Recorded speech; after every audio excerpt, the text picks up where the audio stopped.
Bonjour l'élite, nous sommes en décembre 2022 et je vous retrouve avec ma fidèle baguette magique cambodgienne, n'est-ce pas? Après cet épisode 1 que j'espère vous avez apprécié sur le Rizitas des Wesh à Poudlard, qui nous raconte l'histoire de Hamid, c'est le personnage principal, Momo, c'est son pote noir, et le troisième, le petit qui a un sticker Zemmour, je me souviens plus comment il s'appelle, Suleiman, je crois, voilà, de Suleiman aussi, donc qui ont reçu une lettre de convocation à Poudlard. Ils savaient pas trop sur quel pied danser, puis il y a un hippie magicien qui leur a parlé et leur a dit non, non, vous inquiétez pas, c'est un truc sympa, c'est une école, je l'ai faite aussi. Finalement, ils sont allés dans le, comment ça s'appelle, la rue des sorciers pour acheter des fournitures. Ils ont découvert, voilà, un peu le monde des sorciers, ils ont été un peu étonnés. Ils en ont profité pour racketter trois jeunes, hein, donc j'ai l'impression qu'ils parlent de Ron et Harry Potter, mais je suis pas sûr parce que à la fois il y a le sticker Ron et à la fois les autres stickers c'est pas Harry Potter, donc on verra. Et donc une fois qu'ils ont trouvé une technique pour ne pas payer les contrôleurs dans le train pour voyager gratos, là ils sont dans le train pour aller à Poudlard, hein, dans le fameux Poudlard Express. Et ils viennent d'entrer dans l'un des seuls box vides où il y a un jeune, donc avec une casquette, qui a l'air plus jeune qu'eux, qui attend et qui est tout seul. Donc on va découvrir qui est cette jeune personne. Est-ce qu'ils vont aussi le racketter? Est-ce qu'ils vont nouer une amitié avec lui ou autre? Ah ah, on va découvrir ça tout de suite. Donc on va se donner voilà 4-5 chapitres à lire dans cet épisode 2. Écoutez, si vous ne l'avez pas encore fait, s'il vous plaît, mettez un j'aime sur cette vidéo. Voilà, si vous la regardez en grand écran, appuyez sur échappe et mettez un petit j'aime ou autre pour participer à son référencement. Prenez aussi un peu le temps peut-être pour mettre un petit commentaire de référencement pour encourager, etc. Pour participer à l'agrandissement de cette chaîne. Et puis ma foi, hein, oui, il faut motiver le motivateur, il faut me motiver à continuer à vous raconter des petites histoires comme ça qui vous plaisent. Et bah, ma foi, une fois que c'est fait, et une fois que vous avez vérifié que vous êtes bien abonné, voilà c'est bon, vous êtes abonné, votre structure est accrochée, et ben je vous dis Wingardium Leviosa bien sûr, et on se retrouve dans 20 secondes pour continuer ce Rizitas de génie. Bien sûr, dites-moi si vous aimez le fait que je ne fasse pas beaucoup de commentaires, que je lise juste l'histoire pour que vous en profitiez, ou si vous voulez un peu de commentaires. Le cas échéant, bah, ma foi, soit les chapitres prochains, je lirai avec des commentaires, soit je vais vous faire une autre histoire où il y aura peut-être plus lieu de commenter. Allez, on remercie le petit Choufin qui est ici, voilà, l'emblématique symbole de la chaîne qui nous soutient et nous emmène avec lui dans cet univers magique. Et ben, ma foi, on se voit dans 20 secondes pour continuer avec le chapitre 4, le Poudlard Express. Un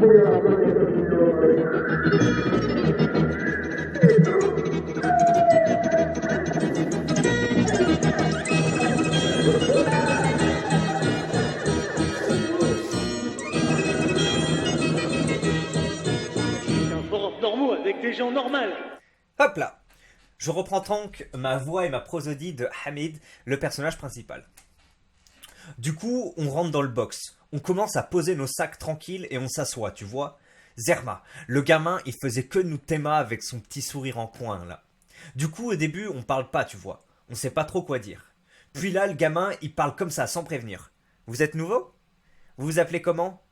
Moi c'est Ahmed, lui c'est Suleiman et lui c'est Momo. Ok, cool.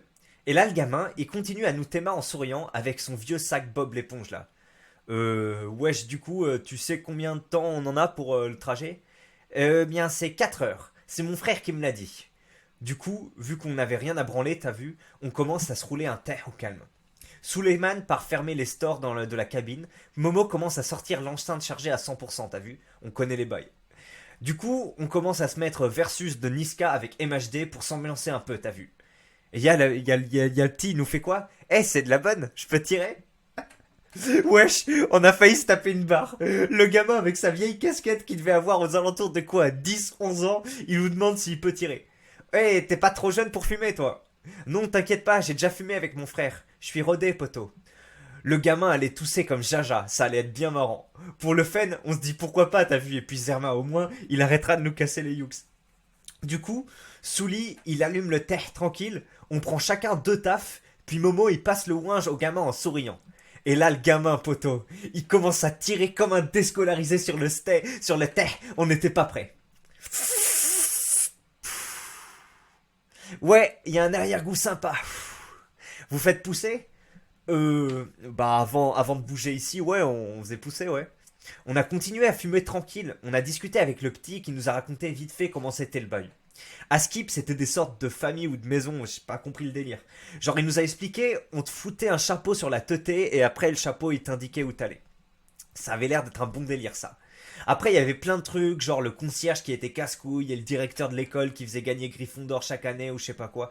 Bref, le temps passe, il y a la nuit qui commence à tomber, tranquille. On avait fumé quoi, bien 3-4 ouinges ensemble. On parlait de tout et de rien, enfin on était posé quoi. On était passé sur du PNL pour se mettre chill depuis qu'on était parti du quartier ce matin.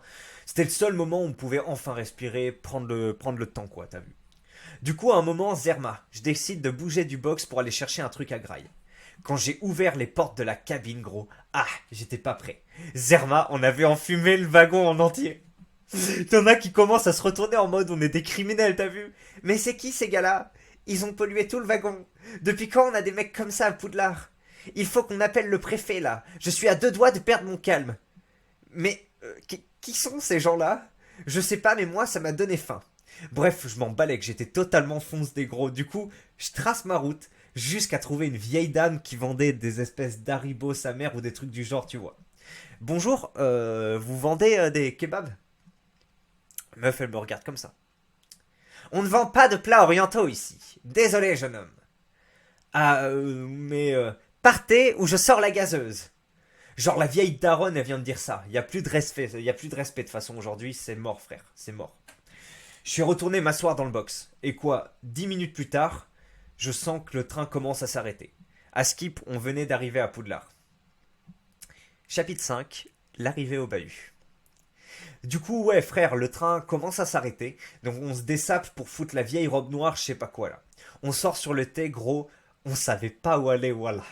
Là, au loin, on voit un espèce de genre géant, t'as vu? Zerma, le gadjo, il faisait bien autour de 2,50 m. Une armoire, le gars. On n'avait jamais vu de ça de notre vie. On s'est dit, si c'est le CPE, on va prendre tarif photo. Allez, on se presse. On se met en rang et on me suit pour aller prendre les barques. Les barques? Les barques? Ouais, on va à l'école en barque. C'est mon frère qui me l'a dit. Bref, on bouge avec le géant, t'as vu? Là, on se met dans des barques. Déjà, elle bougeait toute seule, gros. Non, mais je t'ai dit, on était habitués, on s'en battait les couilles, tu vois. On devait se mettre par 4, donc il y avait moi, Momo, Soul et Mathéo. Et Mathéo, c'est le blast du petit, tu vois. Dans une naine barque. Donc, on entre tranquille dans la barque. On a pris 45 minutes pour faire genre 100 mètres en bateau Zerma. C'est Al qu'on s'est dit qu'on a été grave chanceux d'être accepté ici, tu vois. Genre, dans un château énorme comme As, c'est pas donné à tout le monde. Tu vois ce que je veux dire? Inch'Allah, frère. Bref, on arrive dans le château, tranquille. On monte les escaliers, et là, t'avais genre une vieille daronne qui attendait en haut, tu vois. Bonjour. Avant d'assister au banquet, vous allez être répartis dans les grandes maisons. Elles s'appellent Gryffondor, Poufsouffle, Serre d'Aigle et Serpentard. Votre maison sera comme une seconde famille. Toute infraction au règlement lui fera perdre des points. Je sais pas dans quelle maison on va être poteau, mais dès le premier jour, on va jouer en négatif, cousin. On commençait déjà à gueulerie comme des autistes au fond, on était complètement pétés. Bref, là elle dit que la cérémonie va bientôt commencer et elle se barre comme as. Wesh, elle a l'air d'être grave sévère la vieille là, non?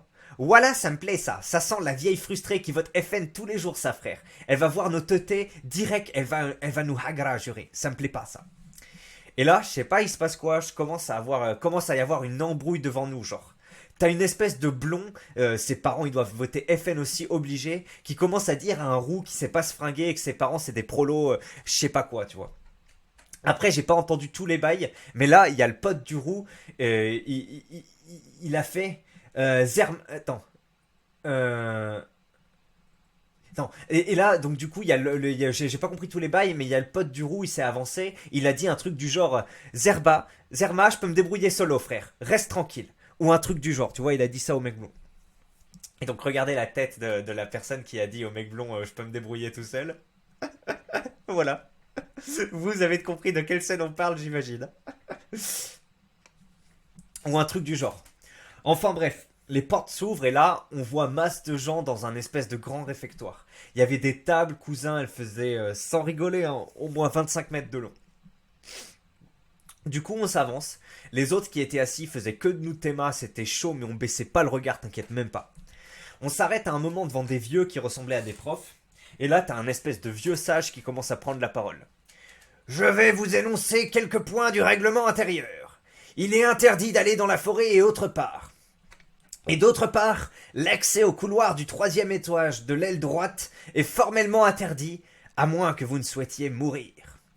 Maintenant, je vais vous appeler. Vous allez vous asseoir, et le choix-peau vous dira dans quelle maison vous irez. Gros, on avait le stress d'être séparés, t'imagines même pas comment.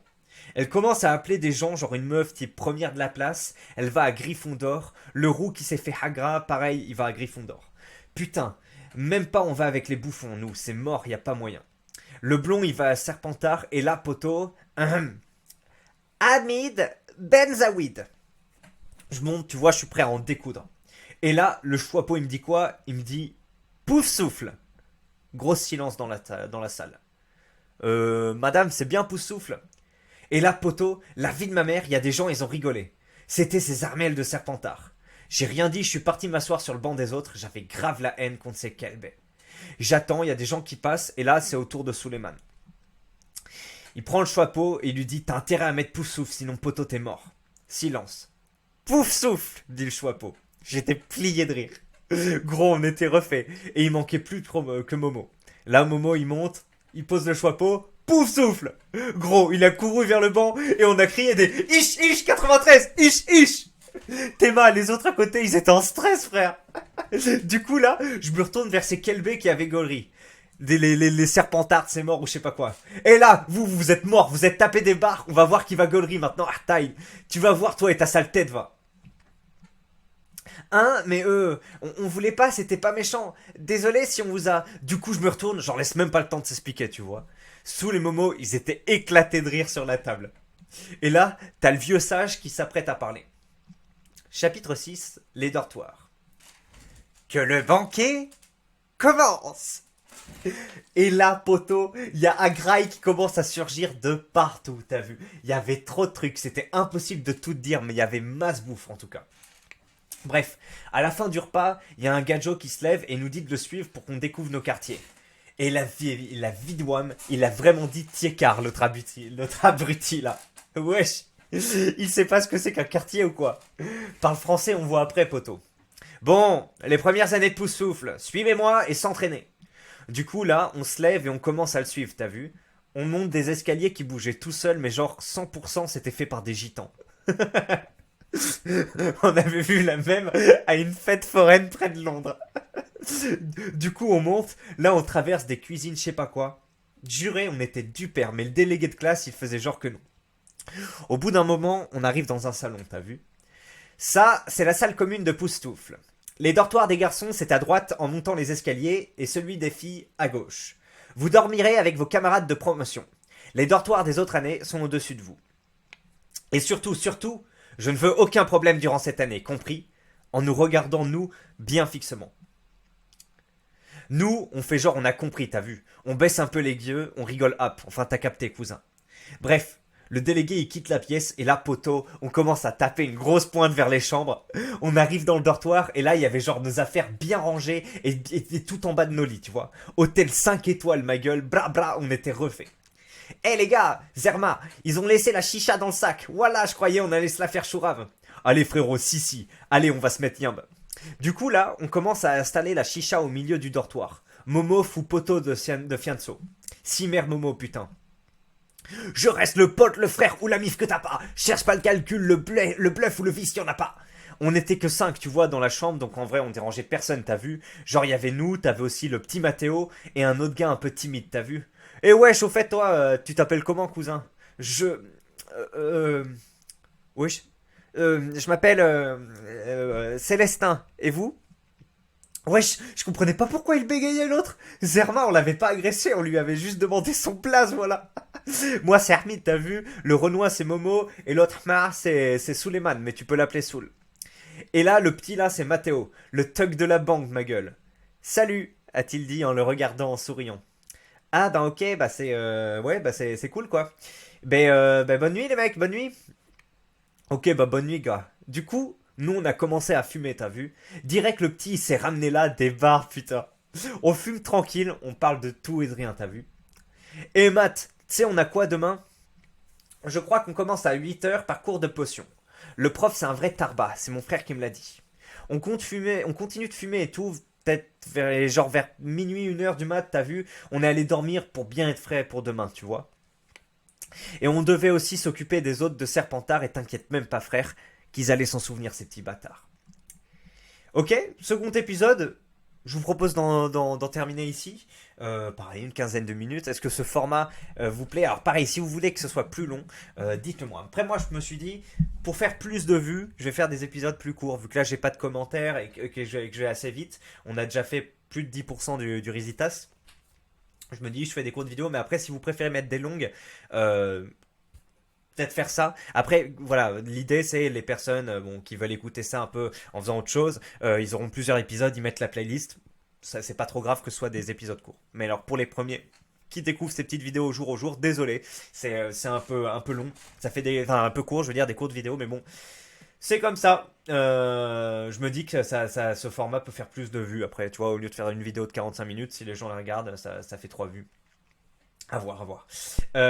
Bref, où est-ce qu'on en était? Ben oui, ben, j'espère que ça a continué à vous plaire. Je trouve que, enfin moi, je suis très fan. Hein. Alors c'est pas forcément la même émotion esthétique en lisant qu'en racontant, puisque parfois je peux revenir sur des mots autres, mais je trouve que le fait d'interpréter un peu les personnages apporte quelque chose. Donc j'espère que ça vous convient. Vous avez vu que, enfin c'est assez drôle quoi il y a vraiment un différentiel entre comment les racailles se comportent, on va dire, dans certains cas où on peut vouloir rigoler ou faire des blagues ou autre, et eux vont le prendre hyper mal et réagir comme ça directement par des coups de pression ou des trucs. Et moi, ça me rappelle justement quand je travaillais à Auchan où il y avait un mec. Il voulait se faire remplacer son portable ou je sais plus quoi, et moi je lui dis non, c'est mort, ça va pas passer, vous avez une garantie pour le truc, et là il est clairement pété, ils vont pas vous le prendre. Et le mec il a dit vas-y tranquille, je vais voir et tout, etc. Donc il était revenu, puis après quand il était revenu, j'ai dit bah alors je vous avais dit que ça allait pas, tu sais, je lui ai dit en mode vas-y, je me suis pas je me suis pas foutu de sa gueule, mais j'ai dit en mode enfin, tu vois, genre, je vous l'avais dit. Et le mec, il a pris le démon, il a commencé à mettre sa tête contre moi et tout. Alors, il était en 1, hein, donc, bon, après, il n'était pas du sociotype qui est réputé pour faire des XV1. Il était de l'autre sociotype. Et un peu plus bronzé. Et donc, bref, on s'est embrouillé. Moi, je dis tranquille, tranquille, je vous avais juste prévenu, etc. Et donc, bref. Effectivement, il y en a qui ont tendance à réagir à la, c'était même pas de la moquerie, mais là parfois, voilà, à la moquerie ou de plus gravement. Et donc on va avoir des exemples avec les serpentards qui veulent un peu se moquer d'eux en mode tranquille, ah, bouh, il est chez Poustoufle. Et là ils veulent les humilier, donc on a hâte de voir comment ça va se traduire. Allez, mes bons clés, je vous souhaite une excellente soirée si vous découvrez ça plutôt en soir, ou journée si vous découvrez ça le matin. On se retrouve bientôt, peut-être demain, pour l'épisode 3 que je vais tourner dans la foulée. D'ici là, je vous souhaite une excellente continuation. N'oubliez pas de vous abonner, de liker, partager si c'est possible. Ça, c'est des épisodes facilement partageables. Franchement, vous partagez ça à vos potes. Si vous avez des groupes de potes ou des groupes sur Discord, truc que sais-je, vous envoyez le premier truc en disant regardez ça, c'est une histoire rigolote. Ça peut être partagé. Au contraire des vidéos d'habitude sur ma chaîne principale, ça peut l'être. Enfin bref, faites ce que vous voulez. Faites ce que vous voulez, mais votez Macron. Et je crois qu'on va conclure. On va conclure cette vidéo sur cette saillie qui me fait marrer. Allez, à la prochaine l'élite, sur ma chaîne principale ou sur cette chaîne secondaire si vous l'aimez bien. Bye et merci de me suivre, bien sûr. Ciao, ciao.